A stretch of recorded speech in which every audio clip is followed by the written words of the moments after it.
with us at this time. Yeah, well, our deadline is coming up right now in a couple of days, and I think you've just heard a lot of chatter about, what we're asking for is not sustainable for the business, and being on this side with Unrivaled, I know what it takes to run a sustainable business, so I think if they can't find a model that makes that happen, they need to put people in place who can, because we've proven that it is possible, there is a way, and we're thriving in that. And so I do think a deal is going to get done, but we're standing firm in what we believe in. Watch that body language closely. Nafisa Collier just threw down a challenge to Kathy Engelbert and the entire WNBA ownership structure on national television. She's saying Unrivaled proves you can pay players what they're worth and still run a profitable business. But here's what makes this moment absolutely wild. At the exact same time she's taking these shots at WNBA leadership, her league is reportedly begging for a partnership with the very organization she's criticizing.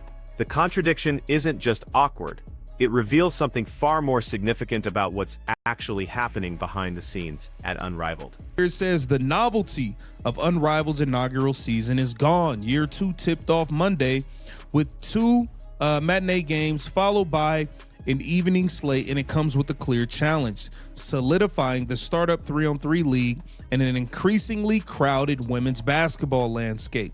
As the league looks to stake its claim long-term, one question persists: is partnering with the WNBA its best bet? And here's a quote. I don't want to speak too much. Here it says, I don't want to speak too much on what's going on behind the scenes. But as I've made it very clear, we're open to grow the ecosystem. Unrivaled. Alex Bozell just told us everything we need to know without actually saying it. Nothing is on the table or off the table when it comes to partnering with the WNBA. That's not the language of a confident startup disrupting an industry. That's the language of someone who needs a lifeline. And we know exactly when this shift happened. Back in September 2024, Unrivaled approached the WNBA about a formal partnership. The league declined. Fast forward to January 2025, and suddenly Bozell is on camera talking about how they're open to growing the ecosystem and comparing potential WNBA collaboration to how the NBA works with leagues in Europe. What changed between September and January? Year 2 of Unrivaled just tipped off, and the novelty is completely gone. In an innovative lens, anything is doable, anything is possible. By this time next year, Project B, the new traveling 5-on-5 league, plans to be up and running with a number of former and current Unrivaled players committed to play an inaugural season, including Alyssa Thomas and Jewel Lloyd.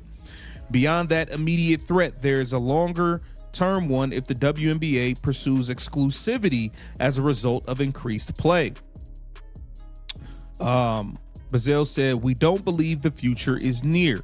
That may be true. Here it says, that may be true. There is belief within WNBA circles that the league is still at least one more collective bargaining agreement away from being able to offer salaries that warrant exclusivity.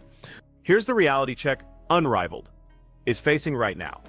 Every single player on their roster built their reputation in the WNBA. Nafisa Collier, Brianna Stewart, Kelsey Plum, Angel Reese. These aren't Unrivaled discoveries. They're WNBA all-stars playing 3-on-3 basketball in Miami during the offseason. Unrivaled hasn't developed a single player from scratch. They haven't created any stars. They've borrowed them, and now they're staring down serious competition. Project B, the new 5-on-5 traveling league, plans to launch by this time next year.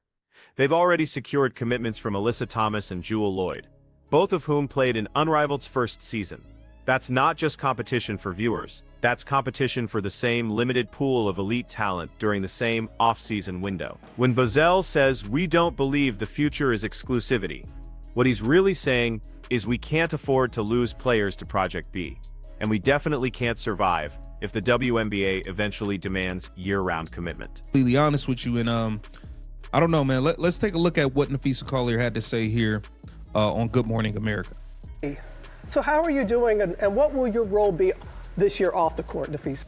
Talent like that, people we didn't have last year as well, while bringing back a lot of the stars from last year. I think I want to miss that. So just really excited to grow the game, expand the footprint, hopefully create new fans, people who love the players, the game. It's going to be really fun. Yeah, and Philly, they're talking about it, girl. They cannot wait. They cannot wait for Unrivaled to show up. And this is where Nafisa Collier's messaging becomes a problem for Unrivaled's long-term strategy. She's out here on Good Morning America, saying they're excited to show that it is possible to pay the players and create a successful business. But we don't actually know if Unrivaled is a successful business yet. We know they raised significant venture capital. We know they're paying players well, reportedly between $100,000 and $250,000 for 8 weeks of basketball. But paying players generously with investor money while you're still in the novelty phase doesn't prove you've built a sustainable business model. The real test comes in year 3, year 4, year 5, when the newness wears off completely. When investors start demanding return on investment instead of just growth metrics. When you have to prove that fans will consistently tune in to watch 3-on-3 basketball featuring WNBA players during the WNBA offseason. That's the sustainability question nobody's answered yet. Got to talk about the WNBA because you have been a key voice in the negotiations with the Players Association. Is there any update that you can give us on the process right now? Not right now. We're a little bit of a standstill. You know, our timeline is coming up in a couple of days. It's going to expire. But I think we're just excited to show at Unrivaled that it is possible to pay the players and create a successful business. And that's what we hope to do in the WNBA as well. But I think we're exemplifying that here at Unrivaled, that it is possible. So we're excited to reach negotiations. No one wants a work stoppage, but we do feel, really confident in what we're asking for. And now let's talk about what Nafisa said regarding the CBA negotiations, because this is where things get really complicated for Unrivaled's relationship with the WNBA. The Players Association deadline was January 9th, just days after she gave this interview. She's saying we're at a bit of a standstill and our timeline is coming up in a couple of days. The WNBA players want a bigger piece of revenue sharing, they want higher minimum salaries, they want better travel conditions, better maternity benefits, the full list of demands that come with a league that just had its most watched season in decades. But here's the tension. Nafisa is using Unrivaled as proof that these demands are reasonable. She's essentially telling WNBA owners, look, these investors figured out how to pay us, why can't you? The problem with that argument is that Unrivaled investors are playing a different game than WNBA team owners. Venture capital firms invest in high-risk, high-reward opportunities, hoping for a massive exit down the road, either through acquisition or going public. They're not expecting quarterly profits. WNBA team owners, on the other hand, are running businesses that need to generate sustainable revenue year after year. Comparing the two financial models doesn't actually work. Unrivaled is in major trouble, as now it seems they are begging the WNBA to partner with them because the league may be sinking. We got to get into this article. You know what's crazy is throughout this article, it seems as if Unrivaled is looking for the WNBA to partner with them so that the league doesn't sink. But at the same time, Nafisa Collier is still getting on camera, taking shots at Kathy Engelbert, talking about the WNBA needs to get somebody in leadership that knows how to value the players. And yeah, because now that I'm doing this with Unrivaled, I see what it's look like. And if they can't get it done, like, wait a minute, y'all looking for partnership and you still talking crazy? This is wild, man. So let's get to the heart of what's really happening here.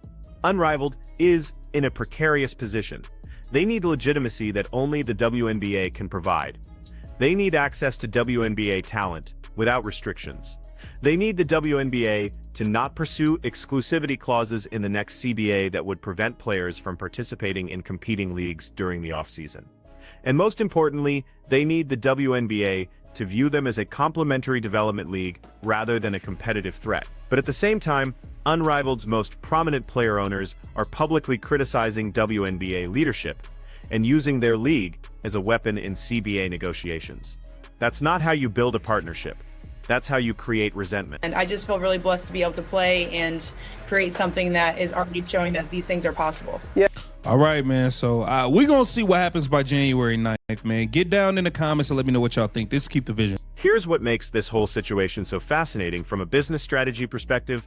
The late David Stern specifically designed the WNBA as a summer league to complement the NBA, not compete with. That structural decision created the entire ecosystem that allows leagues like Unrivaled to exist in the first place. For over 2 decades, WNBA players have supplemented their income by playing overseas during the WNBA offseason, primarily in Europe and more recently in China before geopolitical tensions complicated those arrangements.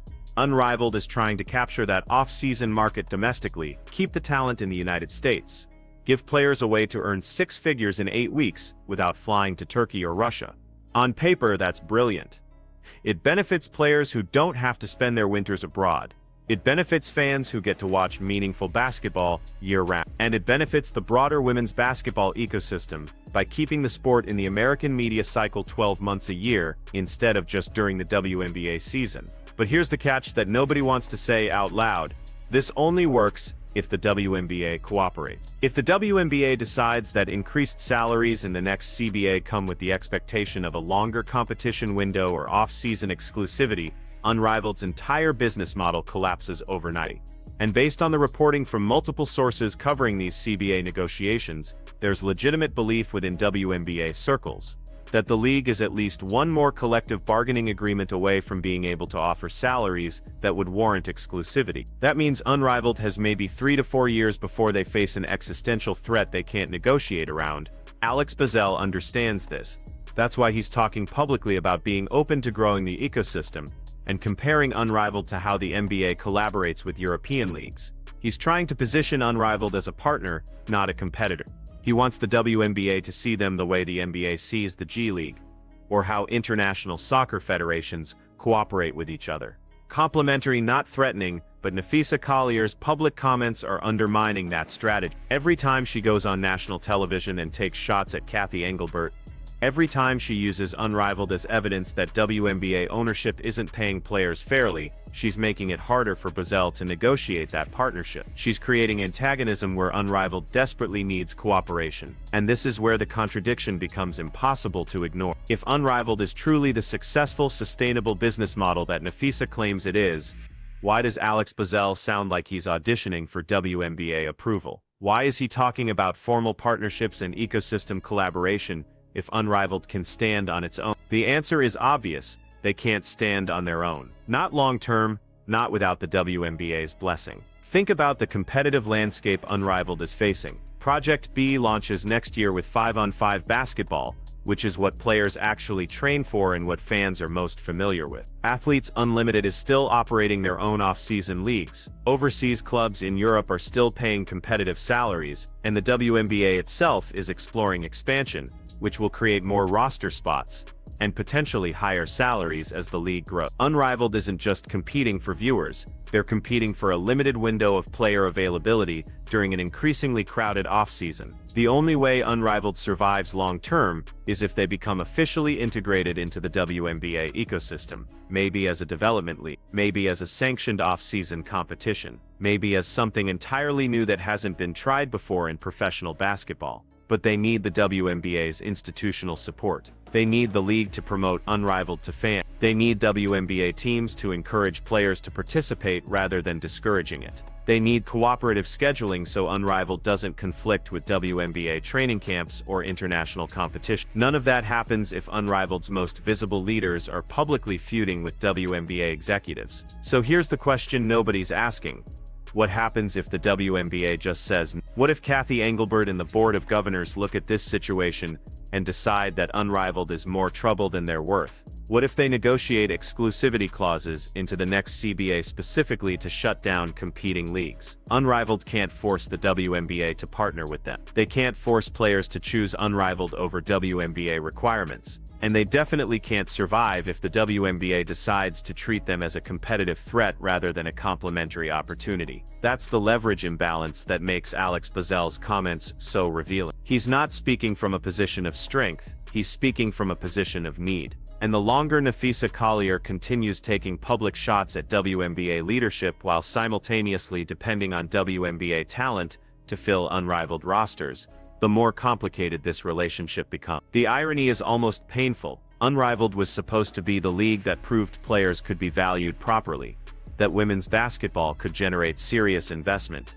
that the off-season didn't have to mean playing overseas, and in many ways they've succeeded at proving those points. But success in year 1 and year 2 doesn't guarantee long-term viability. And right now, Everything about Unrivaled's public messaging suggests they know they're on borrowed time unless they can secure that WNBA partnership. So was this always the plan? Launch with fanfare, prove the concept works, then get absorbed into the WNBA ecosystem as an official off-season league? Or did Unrivaled genuinely believe they could operate independently, only to realize after one season that the economics don't work without institutional support? We may never get a straight answer to that question, but the shift in tone from September 2024 when the WNBA rejected their partnership offer to January 2025, when Bazell is publicly saying nothing is off the table, tells you everything you need to know about which direction this is heading. The WNBA holds all the leverage. Unrivaled needs them far more than they need Unrivaled.